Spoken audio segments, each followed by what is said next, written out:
시댁 김장 때문에 이혼한 사람 알고 있는 분 계신가요? 오늘은 그 이야기를 하려고 이렇게 사연을 보내게 되었습니다. 김장 때문에 이혼한 사람이 다른 사람 이야기가 아니고 바로 제 이야기이거든요. 사람들마다 생각이 다르니 제가 잘못했다 하실 분들도 계실까봐 제 이야기를 하는 게 조금 조심스럽습니다. 저도 웬만해선 대화로 해결하고 싶었어요.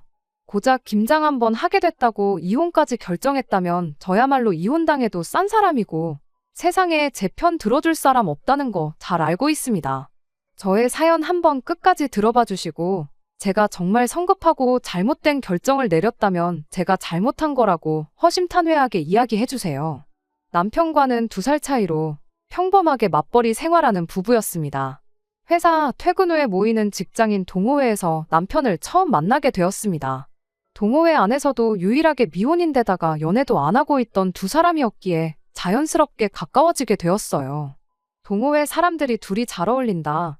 혼자인 사람들끼리 잘해보는 게 어떠냐 부추긴 것도 있었지만 연애를 시작할 당시에는 같은 분야에 관심을 가지고 동호회 활동까지 참석하던 저희였기에 그만큼 빠르게 친해질 수 있었어요. 거기에 저나 남편이 둘 다 30대 중반으로 나이가 있는 편이다 보니 연애 시작하고 얼마 지나지 않아서 결혼관에 대한 이야기까지 주고받게 되었을 정도로 진척이 빠른 편이었죠. 각자 결혼을 그 나이 먹도록 하지 않았던 이유는 달랐습니다. 남편은 20대 후반때쯤 결혼 이야기가 오가던 연애 상대가 있었다고 해요. 양가 허락을 받는 과정에서 이야기가 잘 풀리지 않아서 상견례도 하기 전에 결혼이 엎어졌다고 합니다. 그 뒤로 어쩌다 보니 아직도 결혼을 못하고 있던 상황이었다고 해요. 그 여자를 잊지 못해 결혼을 안 한 건 아니었다고 해명 아닌 해명을 해줬는데 사실 알아서 썩 좋을 거 하나 없는 이유였다 보니 그 부분이 조금 신경이 쓰이긴 했지만 제가 괜히 호기심에 꼬치꼬치 캐묻다가 알게 된 사실이니 그걸 걸고 문제 삼지는 않았어요. 상견례도 가기 전에 결혼이 엎어지게 된 건 당시 남편의 문제도 있었겠지만 시부모님 때문에 그랬다는 걸 깨닫게 된 건 애석하게도 결혼을 하고 나서였고요. 그때 한번 아들 혼사 자리를 망쳐놓은 전적이 있다 보니 저랑 결혼할 때는 식 올리기 전까지 제가 알 수 없게 본 모습을 숨겼던 거구나 싶을 때도 있어요. 제가 결혼을 안 한 이유는 남편보다는 훨씬 단순한 이유였습니다. 그냥 일하는 게 좋았어서 연애도 만남도 뒷전이고 일에만 열중하다 보니 그렇게 되었던 거죠. 제가 결혼에 관심이 없거나 뜻이 없던 건 절대 아니었어요. 친정어머니께서도 제가 결혼만 한다면 아들한테 해주는 것보다 사위한테 훨씬 더 잘해주겠다 하실 정도로 제 결혼을 바라고 계셨고 저 또한 그런 저희 어머니 기대를 저버리고 싶은 마음은 없었어요. 친정어머니가 걱정하신다고 결혼을 해야겠다 생각했던 건 아니었고요. 일에 열중하면서 회사에서도 어느 정도 자리를 잡고 능력도 인정받고 하다 보니 여유가 생기게 되었고 여유가 생기니 자연스럽게 안정적이고 행복한 가정을 꾸리고 싶은 마음이 굴뚝 같았습니다. 제 앞가림 제가 스스로 할 수 있는 상황에 결혼이라는 게 제가 마음만 먹으면 언제든 할 수 있는 것이라고 생각했는데 막상 회사에서 인정받고 제 가치가 올라간 만큼 상대방이 저를 부담스러워 한다는 느낌을 지울 수가 없었어요. 거기에는 제 나이도 한몫했을 거라 생각하고요. 배우자를 선택함에 있어 서로 조건만 따지는 그런 사이보다 연애 결혼을 하고 싶었던 제 욕심도 있었죠. 물론 남편하고도 연애 시작하고 2달도 채 지나지 않아 결혼 이야기가 오고 가긴 했지만 어쨌든 시작은 연애부터였으니 나름 다르다고 생각했고 같은 동호회에서 만난 만큼 취미나 관심 분야를 공유할 수 있었으니 이왕 하는 결혼이라면 마음도 잘 맞는 사람과 하는 게 좋겠다는 생각도 있었죠. 2사람 다 나이가 있었다 보니 양가 도움은 하나도 받지 않고 반반 결혼을 할 수 있었습니다. 남편 명의로 대출이 남아있는 집이 있어서 제가 모아놓은 돈으로 대출금 싹 다 정리해버렸고 공동 명의로 돌린 뒤에 그 집에 그대로 신혼살림을 차렸어요. 남편은 자기가 집을 해왔다고 하는데 대출금에 그 집에 들어간 혼수부터 결혼식 비용까지 액수로만 따지고 보면 반반 결혼한 거나 마찬가지였습니다. 저나 남편이나 벌이도 서로 비슷했고 양가 형편도 똑같다고 할 수는 없지만 노후 준비도 다 되어 있었던지라 정말 결혼하고 둘이 잘 살기만 하면 되는 거였어요. 남들보다 늦은 결혼이었던 만큼 보란듯이 잘 살고 싶은 마음뿐이었는데 세상일 참 마음먹은 대로 되지 않네요. 우리 아들 데려가줘서 고맙다며 간이고 쓸개고 다 빼줄 것처럼 하던 시어머니가 결혼하자마자 180도 돌변하더군요. 그리고 그때 남편이 20대 시절 결혼 이야기까지 오갔던 상대방과 상견례도 하기 전에 엎어지게 된 게 다른 게 아니라 시어머니한테 이유가 있다는 걸 깨닫게 되었고요. 저희 결혼이 액수로만 따진다면 반반 결혼이나 마찬가지였는데 그때 정확하게 장부라도 적어놓을 걸 그랬습니다. 홍기 놓친 아들을 구원해줬다며 결혼만 해주면 뭐든 다 해주신다던 분이 저를 얕잡아 보기 시작했어요. 남편 명의였던 집을 공동명으로 바꿨다는 사실을 알고는 그때부터 저를 아들이 이뤄놓은 성공의 밥숟가락 얹어 사는 거머리 취급을 하더라고요. 결혼을 미끼로 당신들한테 한마디 없이 아들 명의의 집을 공동명의로 바꿔놓으니까 좋냐는 식이었죠. 그때는 그래도 신혼이다 보니 남편이 제 편을 들어줬어요. 제 편을 들어준 것도 사실 따지고 보면 아니죠. 사실을 있는 그대로 설명했을 뿐이니까요. 결국 따지고 보면 똑같은 돈 들여서 결혼한 건데 왜 그러시냐며 제 편을 들어줬는데 시어머니는 그것마저도 당신한테 말대꾸 한 번 한 적이 없던 순하디 순한 아들이 여자 하나 잘못 만나서 지 엄마한테 대든다고 받아들이셨던 거죠. 남편이 제 편을 들어주는 만큼 시어머니는 저를 고깝게 보기 시작했고요. 그래도 남편이 중간에서 버티고 있어주니 저한테 더 무슨 소리를 할 수는 없었는데 그걸 유치하게 시집살이로 복수하기 시작하더라고요. 모시고 살았던 게 아니다 보니 직접적인 시집살이는 아니었지만 일주일에 두세 번씩 안부 전화를 하라던가 하는 어이없는 요구부터 연락도 없이 신혼집 문 따고 들어와서는 살림 간섭을 한다던가 잔소리를 한다던가 하는 식으로 말이죠. 그 정도야 어떻게든 참을 수 있었는데 아들 아침밥은 잘 챙겨주고 있는지 검사하러 왔다고 아침 6시에 저희 집 문 따고 들어왔을 때는 정말 참을 수가 없었습니다. 그간 잘 참고 있었는데 아침밥 어떻게 차려주는지 검사하겠다는 말에 쌓여있던 게 터져버렸네요. 맞벌이 하는데 아침밥은 왜 저만 차려야 하느냐고 말대꾸를 했어요. 시어머니도 보통 분은 아니었던지라 며느리가 말대꾸를 한다며 바로 큰 소리가 터져나왔고 아침 대바람부터 시어머니랑 대판 싸우기 직전까지 갔었죠. 남편이 어떻게 시어머니도 말리고 저도 말리고 해서 그날 아침은 잘 넘어갔는데 그날 퇴근한 남편이 그래도 그렇지 그게 며느리가 시어머니한테 할 태도냐. 엄마가 틀린 말 한 것도 아닌데 뭐가 그렇게 불만이냐며 저한테 한마디 하더라고요. 출근 늦을까봐 자기가 나서서 말렸던 거지 그게 아니었으면 시어머니한테 욕 한 사발 먹게 내버려 뒀을 거라고 하는 겁니다. 저는 아침 안 챙겨 먹어도 그만인 사람이에요. 실제로 결혼하고 나서 남편이 아침 안 먹고 나가면 힘이 안 난다고 해서 몇 번 차려주긴 했는데 밥상 다 차려놨다고 해서 저도 같이 밥을 먹거나 한 건 아니었거든요. 아침엔 저도 출근 준비하느라 바쁘다고 아침은 알아서 챙겨 먹으라고 몇 번 이야기도 했었고 도무지 혼자서 밥을 먹을 생각은 없어 보여서 전날 저녁에 전자레인지에 돌려 먹기만 하면 되도록 준비해 주기까지 했었습니다. 전자레인지에 돌리기만 하게 준비해 준 것만 해도 감지덕지 해야 할 사람이 아침밥은 당연히 내가 차려주는 거고 시어머니 말이 틀린 게 없다고 엄마 편을 들고 있으니 엄청 서운하더라고요. 그래서 그때 처음으로 부부싸움을 하게 되었습니다. 남편과는 냉전 상태로 거의 3일 정도 말 한마디 주고받지 않을 정도였는데 그 싸움을 친정어머니가 대신 말려주셨어요. 제 딴에는 너무 속상해서 신세 한탄이라도 하려고 친정어머니한테 전화를 했었습니다. 세상에 무조건적으로 제 편을 들어주는 건 역시 내 가족밖에 없구나 싶었어요. 하지만 어머니께서는 그렇다고 평생 남편하고 말 한마디 안 하고 지낼 건 아니지 않냐며 적당한 타이밍에 화해를 하라고 조언을 해주셨어요. 어머니랑 아내랑 싸우면 중간에서 새우등 터지는 게 남편이라고. 저희 아버지도 할머니 문제로 어머니 속을 많이 썩였다고 하시면서 먼저 화해의 손길을 건네보라 저를 설득하셨죠. 제가 직접적으로 미안하다고 하지는 않았지만 어찌저찌 화해는 했습니다.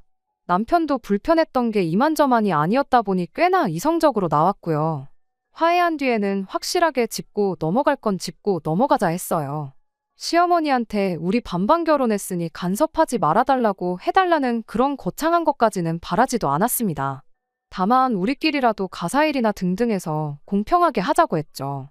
제가 아침밥을 차려주는 만큼 남편도 집 청소라든지 빨래라든지 하는 다른 일들을 도맡아서 하는 식으로 말이죠. 남편도 흔쾌히 그러겠다 했고요. 그렇게 화해한 후에도 시어머니가 몇 번 아들 아침밥 검사한다고 몇 번을 더 찾아오셨는데 원하는 대로 제가 아침밥 차려주고 있는 모습을 봤을 땐 흡족해 하셨는데 남편이 그만큼 집안일을 하게 되었다는 사실을 알게 되니 그건 또 언짢아 했습니다. 그리고 나선 결혼 후 맞는 첫 명절에는 집안 제사를 부활시키더군요. 명절날 제사 음식 해야 되니까 새벽바람부터 오라는 말에 남편도 어이가 없었는지 우리 집이 언제부터 제사를 지냈냐고 따지기까지 했어요. 모처럼 연휴인데 쉴 만큼 쉬다가 느즈막히 시댁 가서 점심 먹고 집에 올 계획이었는데 새벽 일찍부터 가자니 남편도 가기 싫었던 거고요.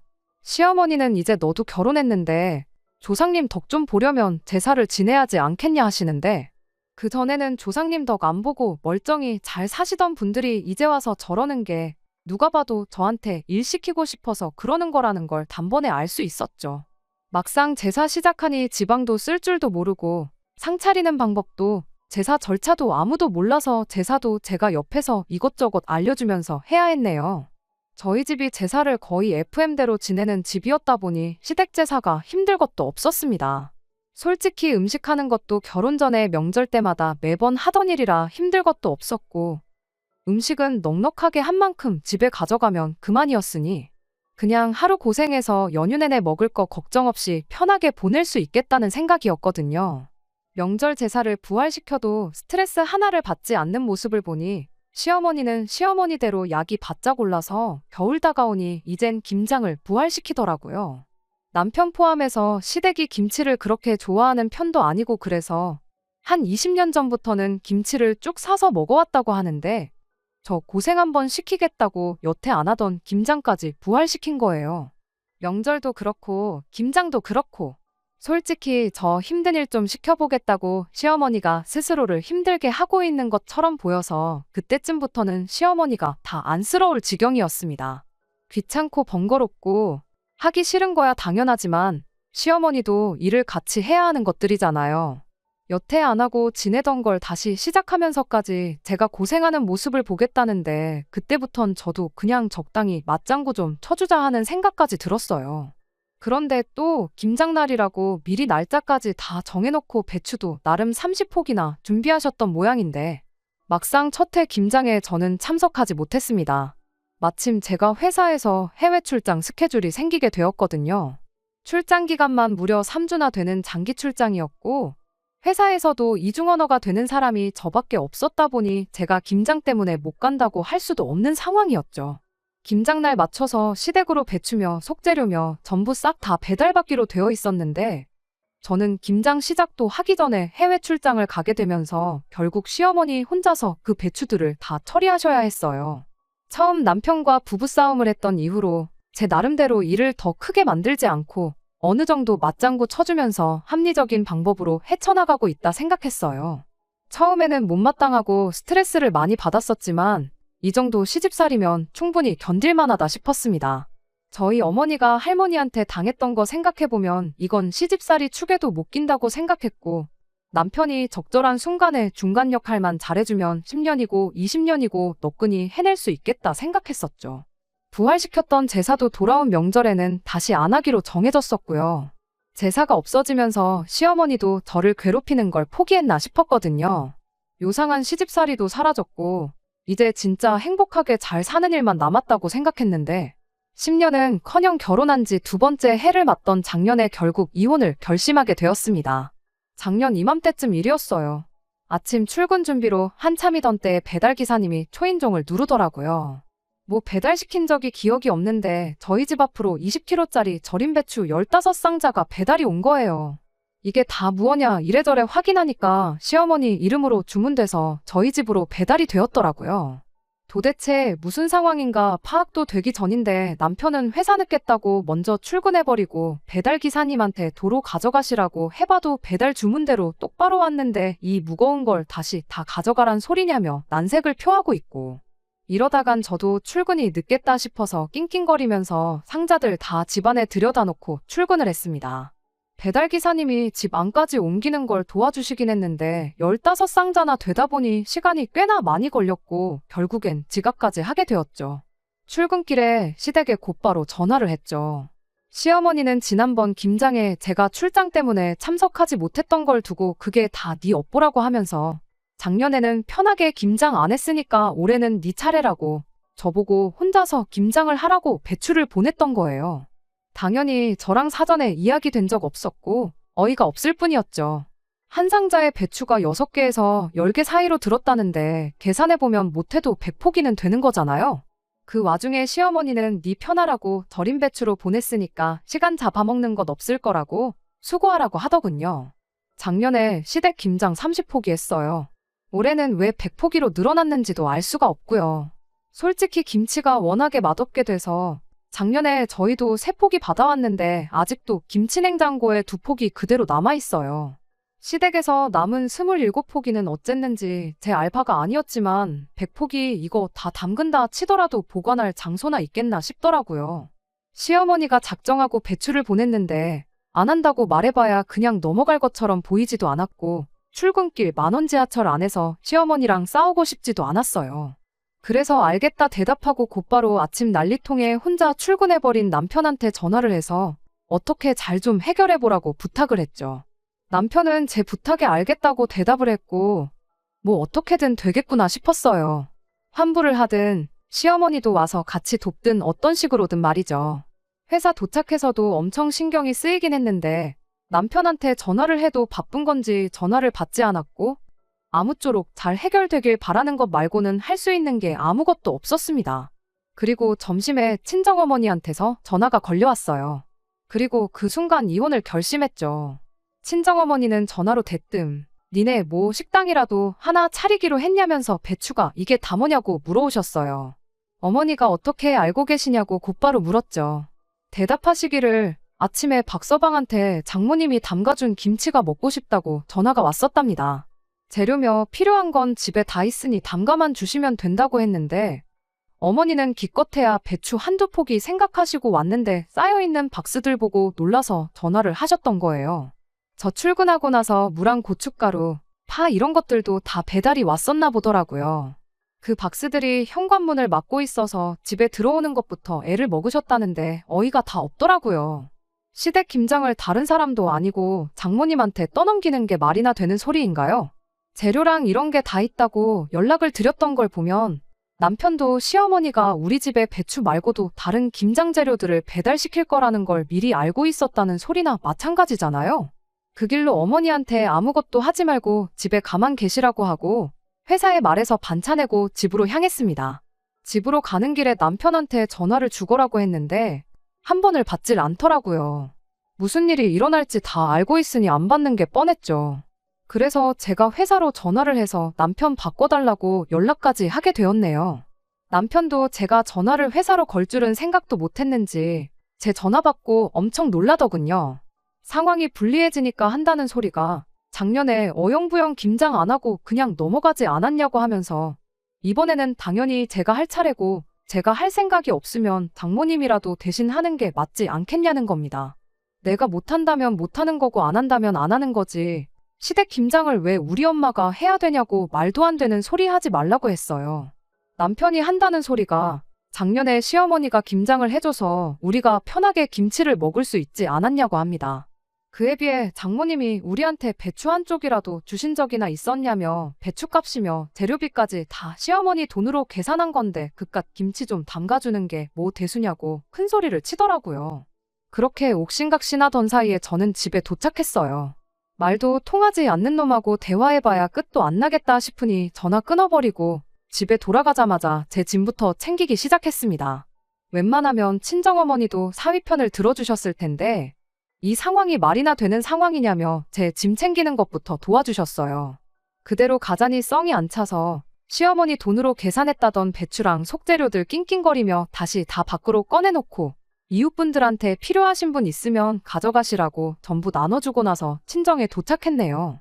그날 남편은 저한테 전화 한 통도 하지 않았습니다. 알고 보니 괜히 퇴근 후에 집에 왔다간 잡혀서 강제로 김장에 동원될 걸 걱정했었는지 그날 퇴근은 시댁으로 했었던 거죠. 그 덕에 저는 한층 더 수월하게 이혼을 결심할 수 있었네요.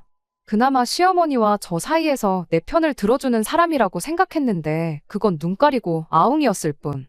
자기 엄마가 며느리 기강 잡기 위해서라면 장모님한테 시댁 김장을 대신 하라고 시킬 정도로 팔이 안으로 굽어 있는 사람이라고는 제가 생각도 못했던 거죠. 그리고 그런 사람의 어디 뭐를 보고 이걸 용서해주고 넘어가겠어요? 다다음 날이 되어서야 제가 김장 재료들은 다 이웃들 나눠줬고, 저는 짐 싸서 친정가 있는 걸 알게 된 남편이 그제서야 상황이 걷잡을 수 없게 되었다는 걸 느꼈는지 사과를 해왔는데, 하루 늦은 덕분에 저는 오만정이 다 떨어져서 이미 이혼을 결심한 상황이었어요. 남편한테 다른 말은 안 하고 네 대출 대신 갚아준 거 이자까지 쳐서 도로 가져오고 혼수로 해간 것들은 내가 사갔을 때 들어간 비용 그대로 만들어 놓으라고 했습니다. 결혼 비용은 인심 써서 반반 낸 걸로 쳐줄 테니 그 비용도 마련해 놓으라고 했어요. 다른 건 몰라도 신혼집 대출 갚아주면서 공동명의로 해놓았던 것만큼은 정말 조상님이 도왔다고밖에 설명이 되질 않네요. 우여곡절이 있었지만 결국 올해 여름에 완전히 부부 사이 정리하고 깔끔하게 이혼했습니다. 그 와중에 배추값이랑 김치 재료값 타령하는 시어머니 보니까 저는 어떻게든 그냥 넘어가지 않고 빨리 이혼해버린 걸 정말 잘했다는 생각뿐이에요. 그 아끼는 아들, 20대 때는 결혼 상대랑 파혼까지 시키더니 30대 때는 이혼까지 시킨 대단한 시어머니입니다. 물론 시어머니 혼자만의 잘못은 아니죠. 그 나이 먹도록 똥오줌 못 가리고 무작정 엄마 편 들고 있는 남편도 잘못이 있어요. 그러니 앞으로 어떻게 살든 관심 하나 없습니다. 그래도 아무쪼록 이 이혼을 계기로 엄마 편 들어봤자 자기 인생에 도움될 거 하나도 없다는 것 정도는 배웠으면 싶네요. 그렇지 않으면 남편의 미래 기다리고 있는 건 또 한 번에 파혼이나 이혼이 될 거라는 건 안 봐도 뻔한 일이니까 말이죠. 끝까지 들어주셔서 감사합니다. 오늘의 사연은 여기까지입니다. 구독과 좋아요, 알람 설정 부탁드리고 더 좋은 사연으로 다시 찾아뵙겠습니다. 감사합니다.